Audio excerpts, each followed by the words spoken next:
আসসালামু আলাইকুম, সবাই কেমন আছেন? আলহামদুলিল্লাহ আমি ভালো আছি আপনার দোয়ায় এবং আল্লাহর রহমতে। তো এখন সকাল 10টা বাজতে চলছে। আমি গাছের থেকে একটা লাউ নেব, এই জন্য মাঠের দিকে যাইতেছি। আপনারা কে কোথায় কেমন আছেন জানাবেন। অবশ্যই অনেকে ভালো নেই, কারণ দেশের যে পরিস্থিতি শুরু হয়েছে, ভালো থাকার জন্য অনেক কিছু হলো, কিন্তু অবশেষে তার চেয়েও খারাপ চলতেছে দেশ। চারদিকে লুটপাট, ভাঙচুর, কি বলবো আর।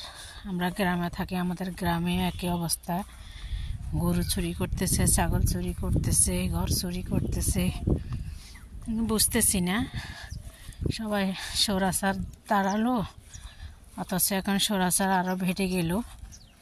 এখন অবশ্য যে পরিস্থিতি দেখা যাচ্ছে সেটাও বলা মুশকিল, যে স্বৈরাচার কাউকে বলতে পারবেন না, সত্যিটাও বলতে পারবেন না। সত্যি বললে মহাবিপদ, সত্যি বলা আবার যাবে না। একজন নিরপেক্ষ হয়ে কথা বলা যাবে না। এখানে পক্ষপাতিল্যের কিছু নাই, তবে নিরপেক্ষ হয়েও কিছু বলা যাবে না। পরিস্থিতি ভয়াবহ। এখন মনে হচ্ছে আগে বেটার ছিলাম, এখন ওই জিনিসটা নাই। সব সময় সবাই, গ্রাম বলেন শহর বলেন, আতঙ্ক থাকে। এই যে আমরা গ্রামেও দেখতেছি, কেউ কোনো কথাই বলতেছে না, বলতে পারতেছে না, বলা যাবে না, এমন একটা অবস্থা। তো আমরা সাধারণ মানুষ, সাধারণ জনগণ, কিছু হলে দেখি একজনের সাথে একজনের ঝগড়া হয়েছে। আমার পাশের বাড়িতে ঝগড়া হয়েছে, মারপিট হয়েছে, মানে মা মেয়ে দুজন, ওদের কোনো পুরুষ নাই, গরিব মানুষ। অন্য একজন মারলো, পুলিশ আসলো, পুলিশকে যারা মারলো তারা পুলিশকে বলতেছে এরা মা মেয়ে আওয়ামী লীগ করে। মানে ওদের কাছে মনে হয়েছে আওয়ামী লীগ করলে আর ওদের কোনো অধিকার নাই দেশে থাকার অথবা কথা বলার। আওয়ামী লীগ বললে মারবে, ফিটবে। তো তখন পুলিশ জিজ্ঞেস করলো যে মা মেয়ে দুইজন, ওরা আওয়ামী লীগ করে কি করবে? তোমরা পুরুষ, তোমরা মারলা, আবার বলতেছো এরা আওয়ামী লীগ করে। তা আওয়ামী লীগ করছে কি হয়েছে? মানে এমন এক পরিস্থিতিতে আছে, আওয়ামী লীগ নামটা বলাও যাবে না, শোনাও যাবে না, এরকম অবস্থা। তো সেটা বড় কথা না। হয়তো অনেকে বলবেন যে আমি কেন এটা বলছি, মানে দেশের কথা বলতেছি। আমরা আগেও দেখেছি, আওয়ামী লীগ দেখেছি, বিএনপি দেখেছি, জামায়াত দেখেছি। সবাই খারাপ, সব যে আসবে সে খারাপ, সবাই স্বার্থপর। যে দল আসবে তারাই লুটপাট করবে, তবে এতটা না। এখন যে ছাত্ররা যেটা করছে, যে স্বৈরাচার তাড়াবো, দেশকে সুন্দর করে রাখবো, অথচ তার চেয়েও খারাপ চলতেছে। মানে ওরা আগে যেটা বলছে ওটা অনুযায়ী করা উচিত ছিল। যে কেউ খারাপ করুক, খারাপ কাজ করছে, মারপিট করছে, আমাদেরকে গালি দিছে, ভাঙচুর করছে, আমরা তার প্রতিশোধ নিব না। কিন্তু এখন দেখা গেছে তারা শুধু প্রতিশোধে নিতে আসে। তো এইভাবে যদি যে দল আসবে সেই দলে প্রতিশোধ নিতে থাকবে, তাহলে দেশ কিভাবে ভালো থাকবে? দেশটা কি ভালো থাকার মতো? আপনি যদি প্রতিশোধ না নেন তাহলে অবশ্যই দেশ ভালো চলবে, যে আমি প্রতিশোধ নিব না। কিন্তু সবাইকে দেখতেছি প্রতিশোধের নেশায় মেতে আসে। এরকম পরিস্থিতি করলে আমরা জনগণ, সাধারণ মানুষ কই যাব? এভাবে যদি প্রতিশোধ নিতে থাকি কেউ ভালো থাকবে না। এখন ইউনূস সাহেব এসেছেন, উনি যদি বলতেন না কোনো প্রতিশোধ নেওয়া যাবে না, কোনো ভাঙচুর জ্বালাও পোড়াও করা যাবে না, তাহলে ঠিক ছিল। এ পর্যন্ত যে কোনো হিংসা দেখানো যাবে না, সুস্থভাবে দেশ চালাবো, ওনার হাতে উনি নিজে চালাতে পারতেন।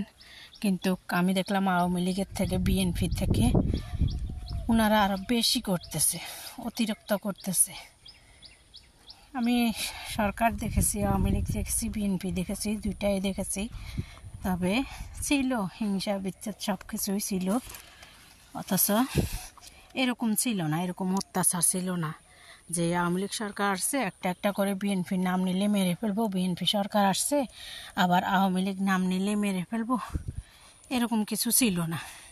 মারছে মারে না এমন না, সবাই অত্যাচার করছে কম বেশ, কেউ ভালো না কেউ সাধু না, সবাই হিংসা নিয়ে আছে। তবে এতটা হিংসা দেখায়নি। এখন যেরকম আগে পুলিশ ছিল, থানা ছিল, যতই খারাপ ছিল তাদের হাতে আইনও ছিল, কিন্তু এখন যেটা ওইটা হয়েছে কি, পুলিশের কোনো আইনের কাজ করতেছে না।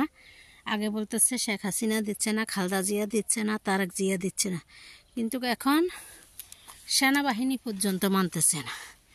আগে সেনাবাহিনীকে সবাই ভয় পাইতো, অথচ এখন দেখা গেছে সেনাবাহিনীরা ছাত্রদেরকে তাদের পায়ের নিচে রাখতেছে। ছাত্রর নামের মানুষগুলো যা বলবে তাই করতে হবে। এর মানে হলো সাধারণ মানুষ কিছু বলতে পারবে না, কিছু করতে পারবে না, ওদের সব কিছু বলা লাগবে, কোয়া লাগবে। ওই বাচ্চা ছেলেগুলার কথায় দেশটা চলবে, আর কেউ কিছু বলতে পারবে না, এটা আর কি। তো বা এটাই বলবো, এভাবে দেশ চালাতে গেলে তো দেশ আর দেশ থাকবে না, দেশে দেশে যুদ্ধ লেগে যাবে। তো আমরা কি করব? আমার মনে হয় অতিরিক্ত হয়ে যাচ্ছে, বাংলাদেশে যা হচ্ছে সব কিছু অতিরিক্ত হয়ে যাচ্ছে, এগুলা করা ভালো না। জানি না আল্লাহ কী রাখছে ভবিষ্যতে। তো অতিরিক্ত যেখানে হয় সেখানে আল্লাহ হয়তো ধ্বংস করে দেয়। আল্লাহ ক্ষমা করুক, সবাইকে হেদায়েত দান করুক, আল্লাহ সবাইকে বুঝার তৌফিক দান করুক।